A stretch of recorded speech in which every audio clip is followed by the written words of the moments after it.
Okay, so off we go. Um, I, I saw a nice map. I just couldn't resist it. It's coming up in early February, Super Bowl weekend, right here in our own Bay Area, and the event itself is, of course, down in San Jose. But Santa Clara. all these events are taking place in downtown San Francisco. So I was tempted by the map. So there you go. And then I was tempted by this graphic. Fears over the years. What do people fear? And in 2023, it was corrupt government officials. That fear has come to fruition, unfortunately, and so on and so on. No really big surprises here. But not having money for the future is lower than a lot of other things we're afraid of. Anyway, and then this Homer, as a pulmonologist, will appreciate. Why is it that tobacco companies continue to make a lot of money, beating the average? It stayed high during the last drop, and they are able to get away with continuing to increase the prices of a package of cigarettes. And how can they do that? Um, it's because now what's left, the smokers that Hold are left are really, really addicted. LabCorp. And they're just absolutely stuck. And the tobacco companies know that and keep increasing the prices. Ah, we're not surprised, are we, Homer? No. It's e-cigarettes is a big part of it. Oh, well, that could be. That could be. Well, but do tobacco companies make the cassettes for e-cigarettes? I mean, they That make cigarettes and make tobacco, and what the e-cigarettes deliver is mostly, isn't it nicotine that they're a nicotine delivery system? Yeah. Well, okay. there's also foreign demand, I think. That's right. It's the what do you call it? The southern world, or we're Well, not China we're and not supposed to say underdeveloped world anymore or developing world, No, but it's the global South. I've global learned the south, hard sorry, way. global south. It's hard to keep up. Um, And it's advertised as the way to adopt a Western, highly developed lifestyle to smoke cigarettes. yeah. And why in is the it? movies. Yeah, and Yep. why is it that the communist China has not outlawed smoking? Hmm. The reason is it's the perfect drug for a totalitarian country. It makes you fairly efficient, and then when you're finally old enough to retire and start collecting government social security, whatever it is, Yeah. the equivalent in China, you die. So the budget of the country comes out way ahead. John, I Um, saw John Cairns speak about that in 1978. He talked about exactly that, and he won the no. I think he won the Nobel Prize for it. Um, but yeah, it's yeah, hard. sad. And we're going to be talking about air pollution a little bit further on, David, and I'll need you to step up like you did in educating us about magnets. Um, Maybe. Okay. just around the corner. Speaking about healthcare, the economist said the big reason is that people are seeking more treatment. Let's see what they mean. For sure, we continue to have cost inflation as measured year on year. But why is that? And they say that inpatient mental health claims are a big one. And I don't know Oh, about you all, but I believe that. Just contacts, friends, family. There are a lot of mental health problems, and often requiring hospitalization. Um, and then on outpatient, anxiety, depression keeps going up. So that's a big chunk of it. But then just on medicines and on medication, it's probably no surprise that treating cancers, we all know friends and family who have cancers, and the regimens that are available now are very expensive. But then you go down and here's obesity with the new GLP drugs, which kind of spills over to treating diabetes too. Um, the only uh, medication category that is decreased is respiratory, Homer. Why would that be? That doesn't make sense to me, actually. Yeah. I can So, suggest one reason. Maybe a lot of medicines went off patent okay. and they Well, I'm became thinking generic. of the new biologics used for asthma and COPD that you see advertised a lot. They're very expensive. Yeah. Yeah. Maybe a lot of people with respiratory ailments died during COVID. Maybe the decline in smoking in the US accounts for the decrease. Over the last 20, 30 years, you've had a pretty dramatic decrease in proportion of smokers. Yeah. Yeah. Yeah. Yeah. And it takes a while for that to be expressed. Okay. Um, and then this is favorability ratings given Trump. And what's missing here is health care. And of course, that's what the Democrats were betting on and trying to increase the awareness of the general population that if we didn't support Obamacare, that there'd be a lot of people that just wouldn't have any health care insurance at all. And think back to 2010, before we got Obamacare in 2014.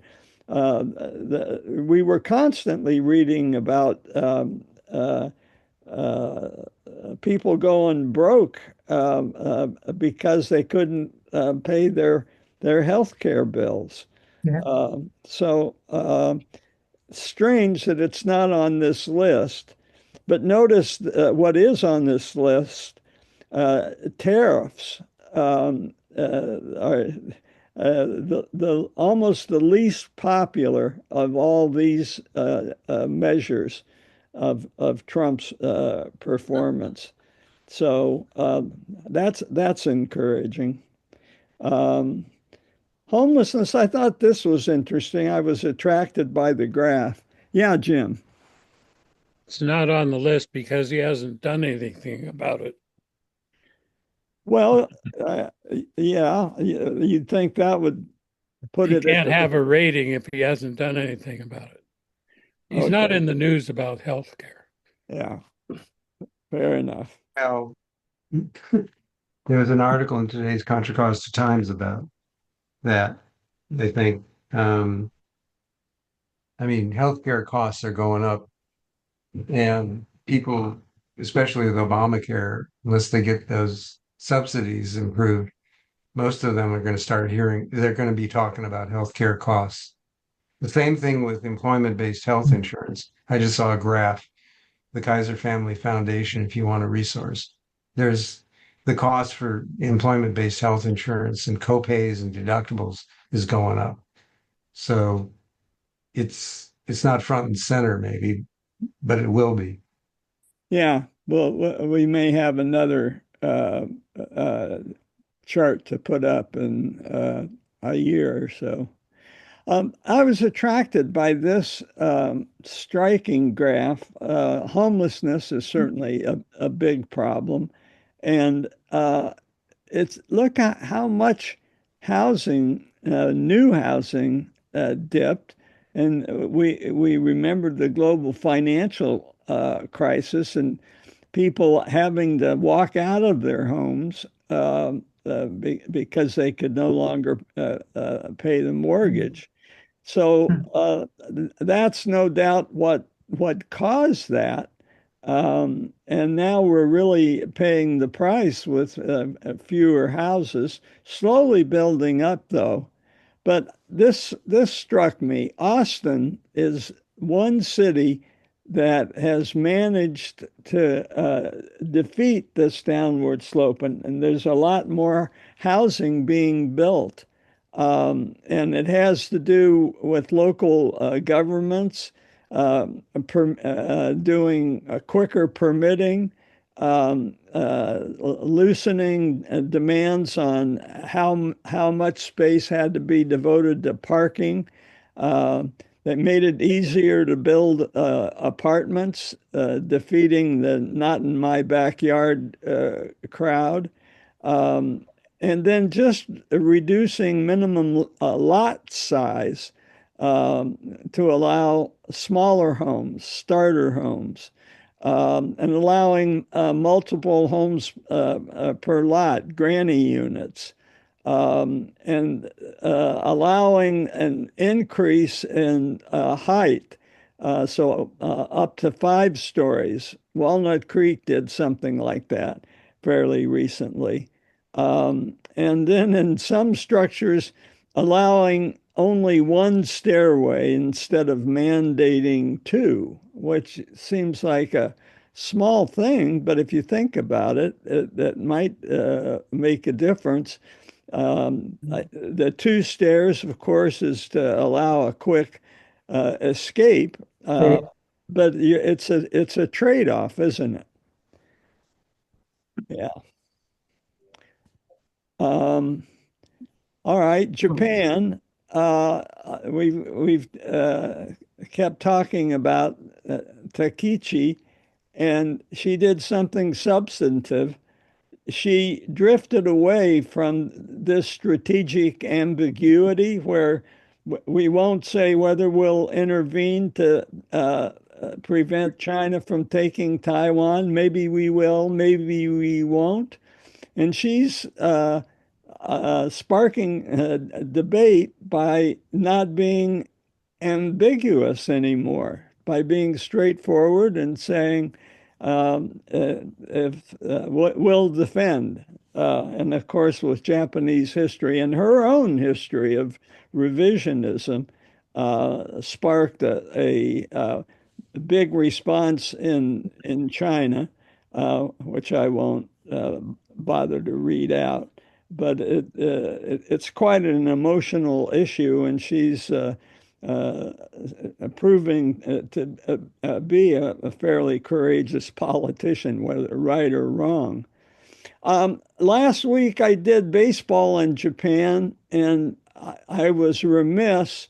I showed how baseball got to Japan in the 1870s, and then how America gave it a boost with a goodwill tour in the 1930s. Of course, one of the players was a spy. I told that story. So that was maybe a two-faced thing to do. But I didn't give enough time to Japanese baseball during World War II. So I just look at Aiko's birthplace, Hart Mountain, Wyoming, and baseball, and up came a lot of photos. I want to show a few. This is Hart Mountain. Um, and again, Hart Mountain, and Aiko spent her early years in one of these lovely buildings. Um, and the main street, uh, the layout, Hart Mountain. You see new dormitories going up, being built Wow. very, very quickly, very thin walls, I might add. Um, and Ico look-alike, but it was fenced, barbed wire with sentry towers. Um, Wow. um, baseball, the big baseball diamond, home plate. And it wasn't just men that played baseball. Was she safe? And look at the hairdos. And then I thought this was interesting. They made an ice rink in wintertime when they couldn't play baseball. And then this is just a reminder that Norman Mineta, who later became cabinet head of the transportation, he met Alan Simpson, who was a nearby Boy Scout in Cody, Wyoming, and they shared a lifelong friendship, which I've talked about before. Okay, inequality. This caught my eye. The Gini measurement of inequality. And what is the Gini measurement? So the lower the score, the more equal your society. The higher the score, and it goes from 0 to 1, so it's mostly decimal points. But the if you the higher the number, the less equal you are. And if you the just to make the point, a score of 1 would mean that one person in the society owns everything. All right. And the lower the score, the more the ownership is spread out. So a little counterintuitive. But the darker the country, the more wealth is distributed evenly. And the worst being in the global south, especially in Africa, and Brazil has always been the worst when it comes to um, uh, inequality of wealth. So what led me to look up this is Gary Green. the wealth taxes were back Hi, honey. in the news. Oh, Hello, Gary. And let's see, somebody, how do I do this? I'll wait it out. So the wealth taxes, Elizabeth Warren and Bernie Sanders brought it up when they were running in 2020. And they were looking to pick up where Okay, so the did you Europeans give had him failed. give And him a call? let's see, where the Oh, European, I'm so sorry, honey.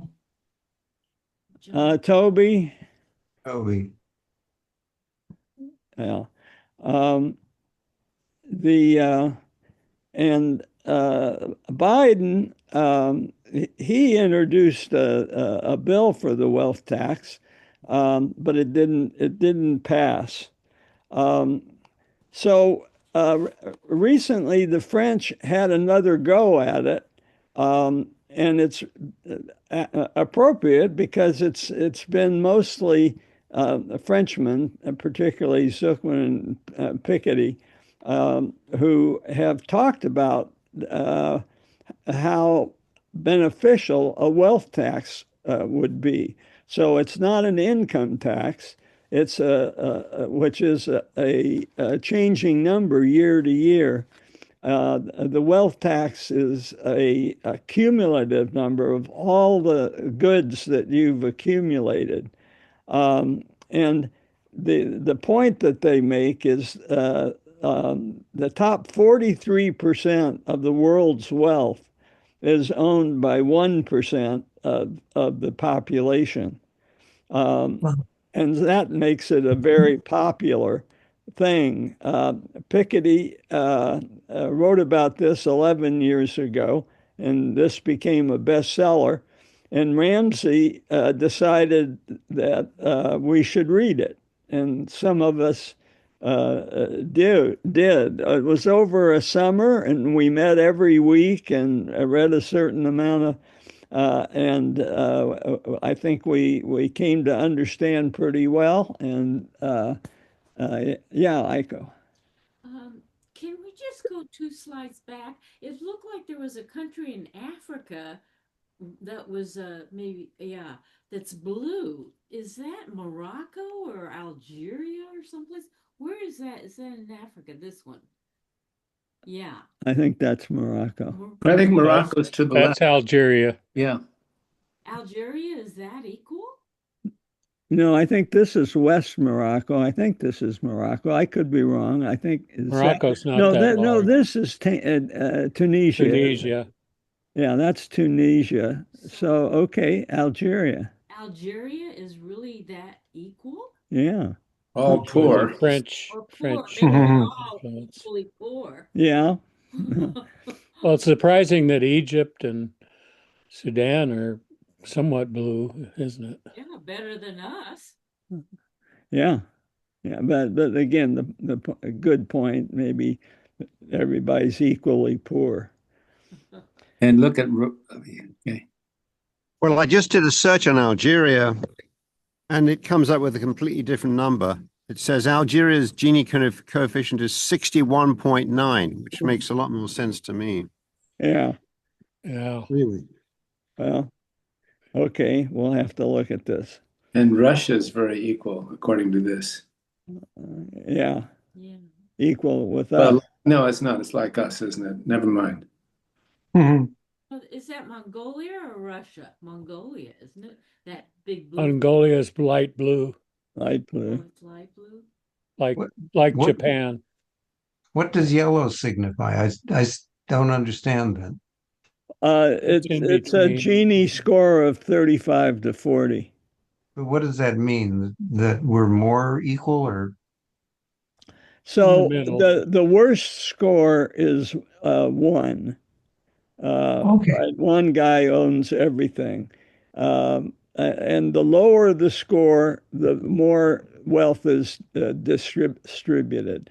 So the more blue the score, the more blue the color, the more equal you are. And unsurprisingly, Scandinavia does quite well. Okay, so this was the book that was written, bestseller. We mastered it, and this New York Times article talks about what's going on in Europe with the wealth tax. You know, they've led the way historically. But now, Britain's, now that the Labour Party's in power, it's come up. And there's debate even in Germany and Ireland. They had previously had a wealth tax, but repealed it. And the EU as a whole, they are looking at it more globally. they're saying that maybe there should be a global wealth tax, because what you have, if one country has a wealth tax, then rich people will move to another country, which is kind of feasible in Europe more than it is here. And if how many billionaires are there in the world? 3,000, it turns out. And the EU's thought is if you could just do a 2% wealth tax on all 3,000, you'd be way ahead. And if the globe had a budget, maybe we could do some of these problems the UN's grappling with. If they had a nice budget, that would be great. So the wealth tax is on everything you got.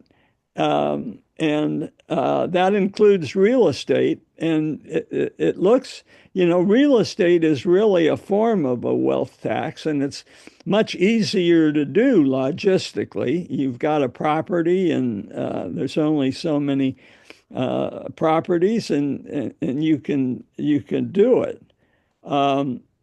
So Spain is one of the places where the wealth tax has survived.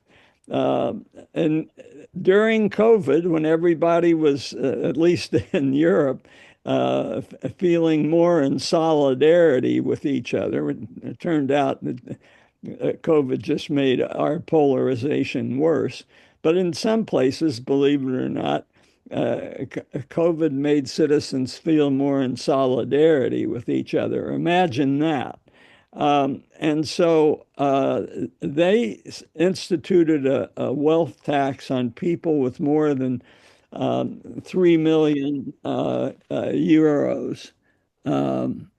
And they still have that, one of the few. Brazil was, with Lula in charge, was the head of the G20. And he asked one of the Frenchmen to devise a global plan, much like the EU had in mind. And a global wealth tax would stop all this tax avoidance and tax havens that are all around the world. And of course, people who oppose it say, well, if you tax wealth, people will stop working. And that is overblown, says a Nobel Prize winning economist. He says, sure, rich people will dodge the tax, but there's no evidence that they will work less. People love making money. And so the EU has been the place where it's been most open to accepting. And there are fewer places to escape to. But it was interesting in this book that we read by Piketty, he gives the history of inequality, and in the grand sweep of history, America doesn't look so bad. We instituted an income tax among the earliest in the whole world during World War I. That's when the income tax was it required an amendment. And lo and behold, there was a deal, and it had to do with the temperance movement and prohibition. The chief source of government financing before World War I was the alcohol tax. And if there was going to be prohibition, there'd be no more alcohol tax. So the deal was a deal was made with the prohibitionists leading the charge. If we want to get rid of alcohol, and let's replace the lost money from the alcohol tax with an income tax. So strange bedfellows. Um, Wow. and then World War II, what was the 90% marginal rate? You could only do that if you felt that your country was threatened with foreign invasion. And after Pearl Harbor, that became an issue. And so by the end of World War II, there was a 90% marginal tax rate. So it's the last dollar you earned is taxed at 90%. That continued for a long time after the war to pay off the debt for the war. Yeah, right into the Eisenhower Correct. administration, and I think it really wasn't until Reagan that was loosened, um, and so there's been another success. I don't know how many of you have been following the global minimal corporate tax. It was instituted to stop a race to the bottom where you had Apple registering its company in Ireland, and Ireland winking and agreeing not to tax them at a corporate level. Um, uh, so there's been a movement to start a global corporate tax to stop countries from competing with each other in a race to the bottom. And the new level is 15%. I put the success in quotations because even though the OECD and the G20 have signed on for it, um, there's one country that decided not to go along, and that is good old Trump America. So we're the one country that's stopping this very rational global corporate tax, where every corporation has to pay at least 15%. There's no more running to Ireland. So our non-participation is the only thing that's holding this thing back. And there are a few other countries, but it's pretty sad. Um, so the opponents of wealth taxes, though, say that it's a penalty on success. It's a penalty, therefore, on innovation and productivity. And they say if you tried to do a wealth tax, it'd just be a logistical nightmare going and trying to appraise the value of a Picasso painting or whatever. And that argument has been used. Um, so looking back in history, before I go on, now in the age of artificial intelligence, it might be easier to figure out how to get around the problem of evaluating and coming up with a rational estimation of wealth. Um, so just going back in history, the Netherlands saw the wisdom of this in the 19th century. And then at the end of the 20th century, 12 European countries, probably in the flush of the success of the EU, came up with a wealth tax. But they were all later repealed because of the logistics problems. But as I say, now with artificial intelligence, maybe you could get a handle on that. Now, only three countries have wealth taxes. So I mentioned Spain. Then there's Norway and surprisingly Switzerland, or maybe not surprisingly, but they have out and out wealth taxes. Then these countries all have partial wealth taxes on just on certain types of assets. Um, so in France, and the reason this all came up, France had a wealth tax and it was rescinded by Macron, but there was just last week an effort to reinstitute them, and it failed. And this is Zuckman. He's being very philosophical. He just said a big idea, and it takes time to win. And it's going back and forth, so we'll see. He's a pretty young guy, so I think he'll try again and continue to scare the world's billionaires. Chat GPT, I asked, just do a summary, and they mentioned Colombia, which I hadn't seen in the reading, but they've got a pretty left-wing president, Petro.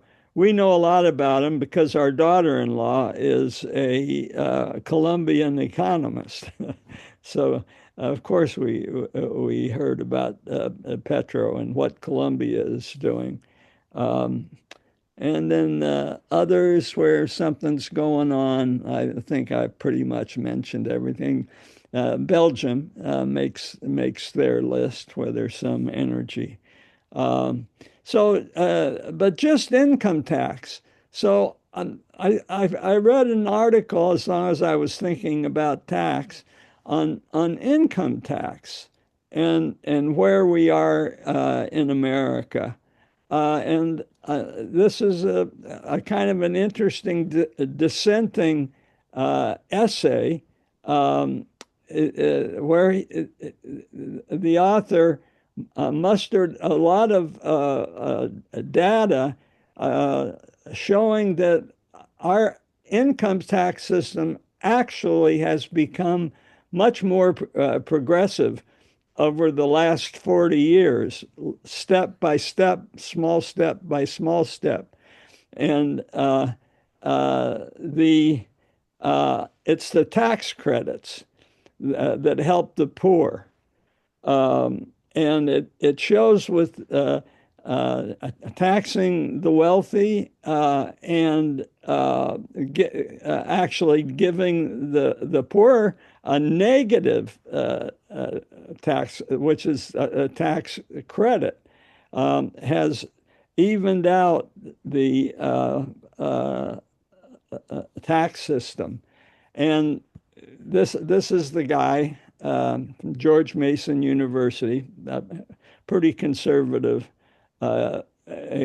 Department of Economics, but they've come up with the data, and this is the curve that he's hanging his hat on, and this is the federal tax share. This shows that the wealthiest 1%, and this goes back 100 years, was paying a lot of the taxes with the 90% marginal tax rate. And then that dropped just after the end of the war, slowly worked its way out. But the point that he's making is that while Reagan decreased the taxes for the rich, they've slowly crept back up. So now the richest 1% is paying 40% of the income tax. Right. And the richest 10% is paying almost 80% of taxes. So there's been an increase very slowly in the progressiveness of the American tax system, and the beneficiaries have been people who get the earned income tax credit, which is arguably a more efficient way of helping the poor part of the society than is minimum wage. I think we're all think minimum wage is that, but their argument, no, it's the earned income tax credit. So here you see 0%, and you see the bottom fifth of the population benefits from a negative income tax. That is a tax credit, money in their pocket. And the second quintile has a smaller benefit. So that's what accounts for that curve and is the basis of this guy's argument. And so economists were polled, and 90% of them fairly recently, I think a couple of years ago, 90% of economists agreed that the earned income tax credit is better a mechanism for attacking inequality than the minimum wage. And the history of this is Gerald Ford. Nixon tried it, but then he got impeached or almost impeached.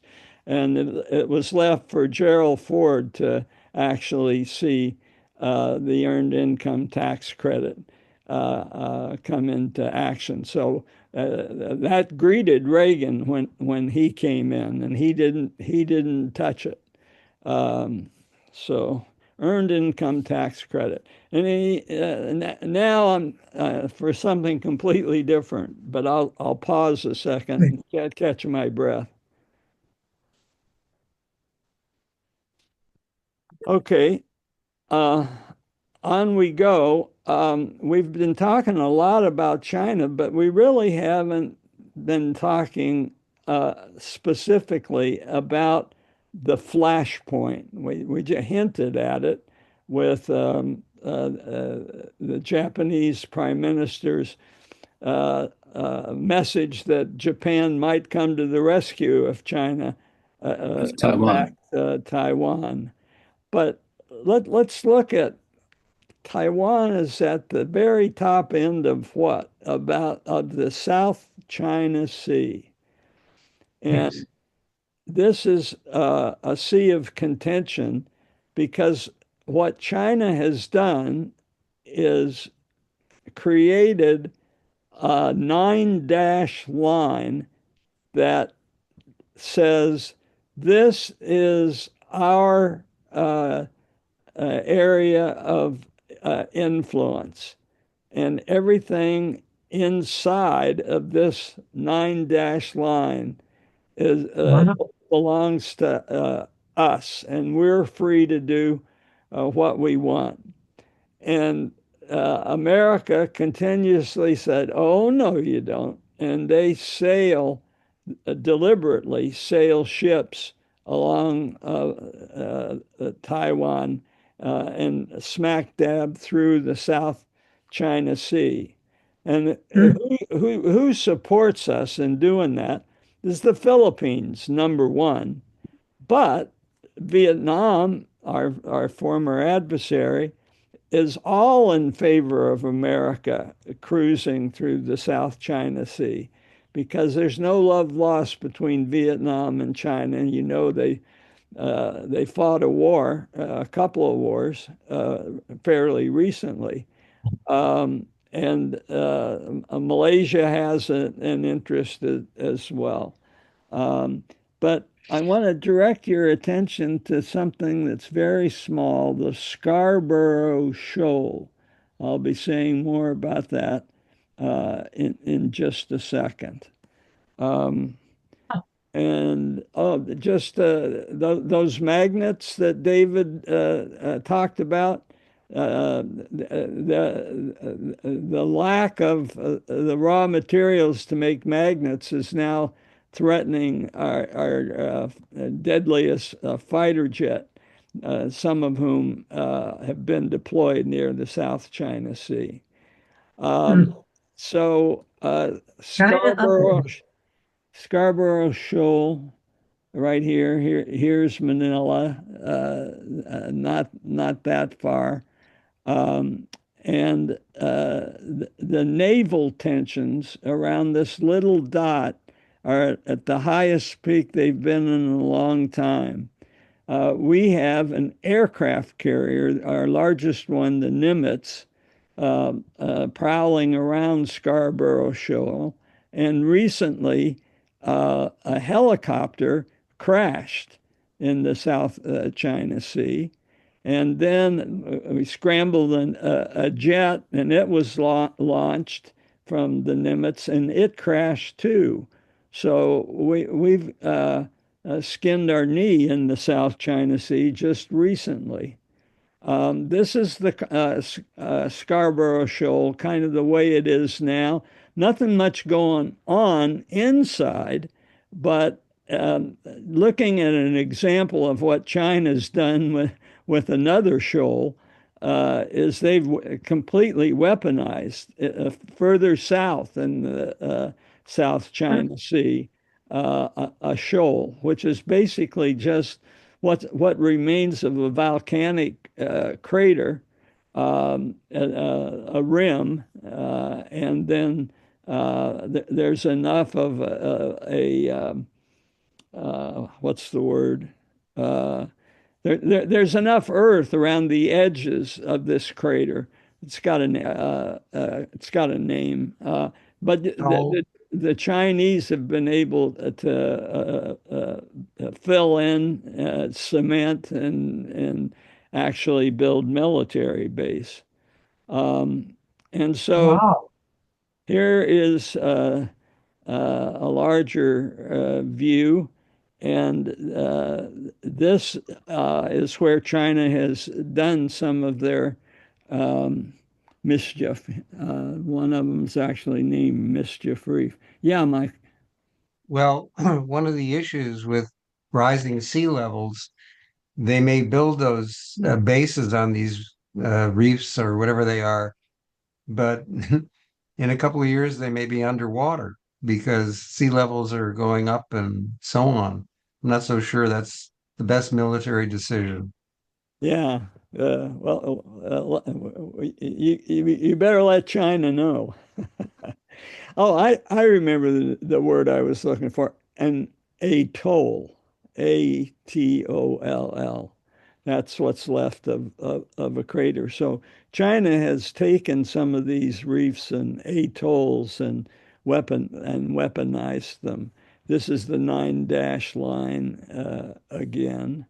Um, and this is the islands, the atolls that China has weaponized.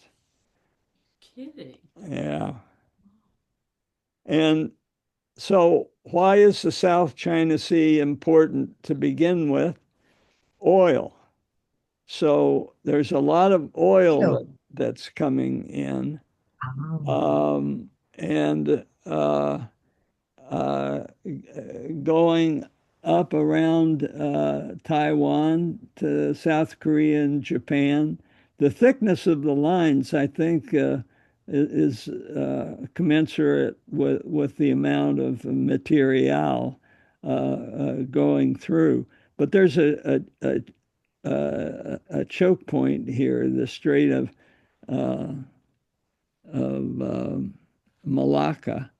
That's a real choke point, and China is always looking to avoid that, and that's why they've built oil pipelines from China through Burma, and that's why they're involved knee deep in Burma's military government there, um, trying to escape this choke point.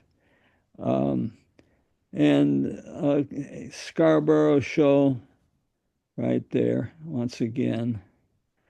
And um, the Philippines has this economic exclusive zone, and we use this concept when we were looking at Alaska, and what we're doing with islands in the Aleutian chain. Well, the Philippines is doing the same thing, and they even took the Chinese to some international court. There's a special court on the Freedom of the Seas Act, and it was submitted, and China lost, but still China is not abiding by the court's ruling, and they've been ever since 2012 uh,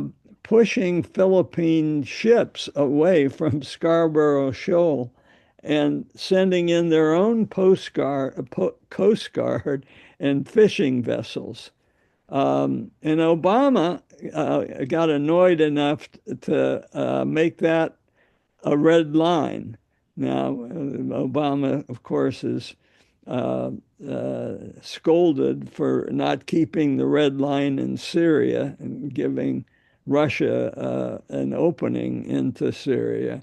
But this one has still stands, um, and it's the Philippines that cares the most. But this mess here, this crash, and it resulted in a fire, wasn't between a Philippine vessel. It was two Chinese vessels that accidentally rammed into each other, much to their embarrassment. But what's going to happen if a Filipino becomes a casualty in an accident like this? And we have a treaty with the Philippines. We have HIMARS rockets that we have fired, not in anger in the South China Sea, but as part of maneuvers. So things could very well get out of hand. It might not be Taiwan. It might just be mucking around in the South China Sea. At least the leaders are talking. You remember there was a period there where when Biden was in power, where America and China weren't talking. And so, believe it or not, it's under Trump that we're talking. 3 o'clock. Okay, so I'll give the intro for next week. The Economist just came out with a special report on global warming and China's contribution, which is significant, especially over the last 18 months, what China has done in the way of the solar panels, windmills, batteries, electric vehicles. It's really quite astounding. And this is a pretty upbeat report from the standpoint of the globe, and from the standpoint of China, but not so America. You could see this morning in the newspaper protesters at the summit in Brazil. What were they protesting? The absence of America. So we're the clearly the laggard and the drag and the villain. And Well, California is there. yeah, What? yeah, California is there. yeah. That's the saving grace. And it's interesting, California has done a lot of stuff with the EU, just bypassing Washington. So, and of course, if we could get Canada to join California, or maybe Canada would take us in as their 11th province, it would be better. Anyway, so that's where I'll start next week. I'll just hasten to add before this coming Sunday, before our next meeting, uh, PBS is starting Ken Burns' 12-hour history of this fine country. Of the And American Revolution, no? yes, on the starting it's targeted to the 250th anniversary since the founders. I think it's in fact next July 4th. That's what we're celebrating, and I'm really keen on and I think maybe I'll ask for input at some point how deep we want to go in following what Ken Burns is going to do. If it's anything like the Civil War or baseball or American jazz or American country music, all those are just some of my favorite historical. I'll call it just works of art. You know, the way he blends in photos and visuals, which we all like to do. I, So give it a look and let's talk about it. I want Yeah. to say that we're taping it. That's the best way to have it. That way you can not only watch it, but you can go back to it later. But and it will be on PBS, so you can Yes, we're taping it. stream online. I don't think you have to have the tape. Well, it gives you extra security. Maybe extra security. Yeah. That's me. Michael. I don't know if you want to mention it, but today is Veterans Day. Um, you won't get any mail today. I think the banks and other federal offices are closed. And I think, if I'm not incorrect, something about the Army's 250th anniversary or there's a whole bunch of anniversaries that use the number 250. But anyway, today, for those who are interested, is Veterans Day. If you know anybody who's a veteran, maybe giving them a call, saying something nice to them. I took a friend of ours, he's a retired military, took him out for breakfast today, but they still warrant our respect. Unfortunately, they're being manipulated by our current president and secretary of defense, but be that as it may, we probably all have a relative who may have served in the military at one time or another. My father did during World War II. Good point. Good point Absolutely. indeed. Yeah. Okay.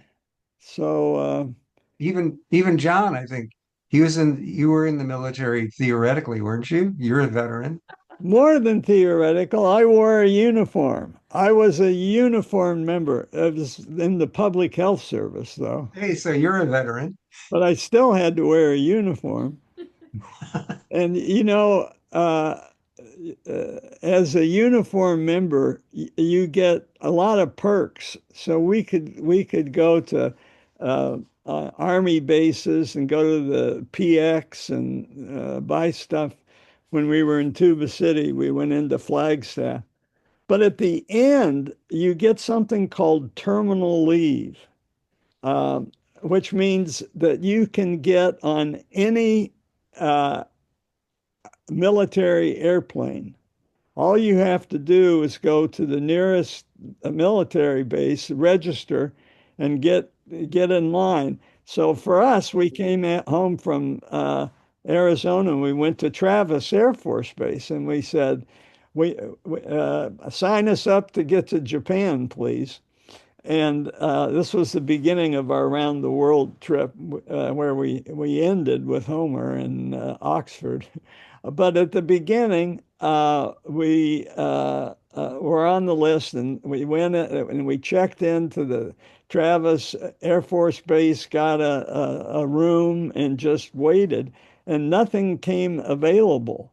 And finally, we were getting desperate, and we would have gone to Alaska, but there wasn't a plane. So we finally had to settle for Hawaii. But our intention was then to re-register in Hawaii and go on to Japan. And I went up to the desk in Hawaii to do that. And the woman, who was very savvy veteran, looked at my uniform and said, "Wait a minute, that's not a Navy uniform, is it?" And I said, "No." And she said, "You're not entitled." And I said, "What? This is outrageous. I demand you get me back to Travis Air Force Base. I've been misled." And she said, "That can be arranged." And I said, "Excuse me, one second."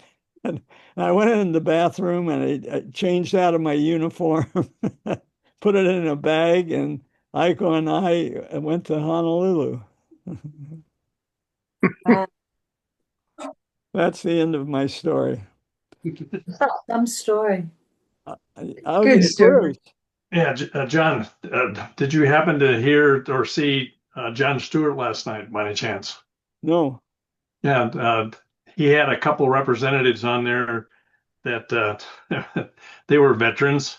But what was interesting is that they were commenting about the that there are now only, I think there's only 5 companies that there used to be 19 that used to do defense work, and they're down to 5. Fairchild and all in Southern California, I think primarily. But um, it was very interesting to hear that, and why essentially with the lack of competition now is the fact that that they can raise any they can make anything that they make, they can mark up to whatever they need to mark up in order to do it. But I was really impressed with that, the fact that there are only 19. Only 5. There's only 5. I'm sorry, 5 of originally there were 19 companies, but there's only 5 now that are involved with the defense business. Yeah, like Lockheed Martin and Northrop Grumman, Yeah, those mergers, and Boeing took over Douglas, McDonnell Douglas. Yeah, I mean, but what's happening is so many other countries are now buying our planes, our equipment, because we're basically the only game in town, except for the EU. Airbus The is French. competing with us. Right. Yeah. Yeah. For those of you that haven't picked up on this, Michael is a real airplane buff. oh, Yeah, well, yeah, I mean, but we're selling tons of stuff to all these foreign countries right now. Although I think China is really trying to get into the act, and sooner or later, they're going to start selling military equipment and probably undercutting those 5 industries. And there's another sign of, China taking over, but it's just a matter of time. Well, you know where this is going to play out in India versus Pakistan. Oh yeah. The most recent encounter between the two of them, the Pakistanis uh, outdid the Indians with their Chinese airplanes. Oh, they were using Chinese planes. Yeah, I didn't know that. yeah. The Chinese planes performed admirably. Well, One thing that these two representatives had, that they were on the Armed Services Committee, and but which of course that I guess, well, I guess they're now coming back into service, aren't they? Um, but they made the comment that originally on the I think it's a C-2A, the plane that they supply the aircraft carriers with, and the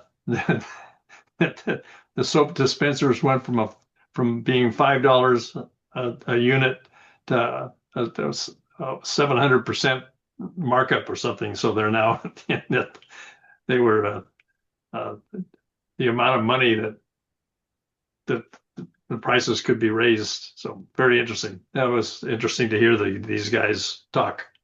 Oh, funny. Okay, guys, see you next week. Thank right. you. Thank you, Kid Watch- John. all right, bye. Bye. Thanks.